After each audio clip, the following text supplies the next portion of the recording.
Pada awal abad ke-20, dunia matematika menghadapi tantangan besar dalam memformalkan konsep algoritma dan menyelesaikan masalah logika.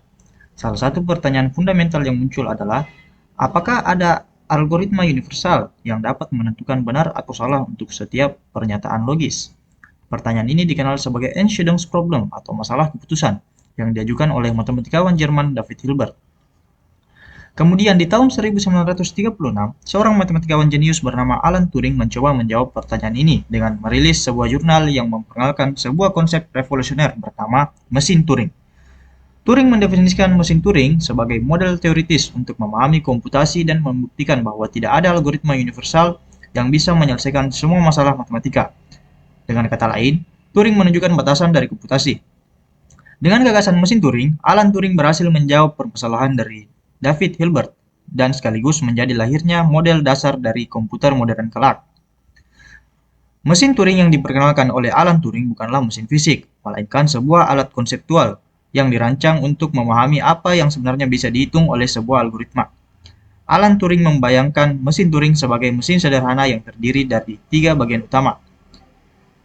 Yang pertama, sebuah pita yang sangat panjang yang berfungsi sebagai memori, di mana simbol-simbol dapat ditulis, dihapus, atau dibaca.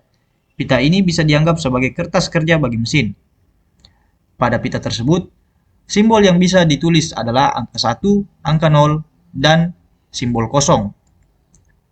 Kemudian, sebuah kepala baca tulis yang bergerak maju dan mundur di sepanjang pita, membaca simbol-simbol di pita tersebut dan menggantinya jika diperlukan. Lalu, kumpulan aturan atau program yang mengatur dan menentukan bagaimana mesin merespon simbol tertentu berdasarkan kondisi atau state saat ini. Cara kerja pada mesin Turing dimulai dengan serangkaian simbol input dan alfabetnya yang ditulis pada pita. Mesin kemudian bergerak dari satu keadaan ke keadaan lain, membaca dan menulis simbol pada pita sesuai dengan fungsi transisinya, hingga mencapai keadaan berhenti khusus di mana komputasi berakhir. Selanjutnya itu langkah-langkah cara kerja mesin Turing. Mula-mula untai ditempatkan di bagian paling kiri pada tape. Sisa di bagian kanan diisi simbol blank. Tipe head menunjuk pada leftmost cell. Kemudian program bermula pada stata star.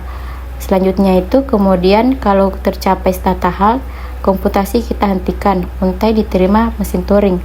Yang terakhir itu jika tidak ada jalan untuk melanjutkan proses, maka untai tersebut ditolak mesin. Nah, selanjutnya itu implementasi mesin universal Turing.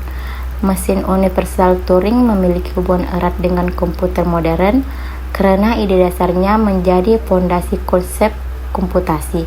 Mesin universal Turing adalah model teoritis yang mampu meniru perilaku mesin Turing lainnya sehingga memiliki peran yang sangat penting dalam teori komputer dan pengembangan perangkat keras dan lunak.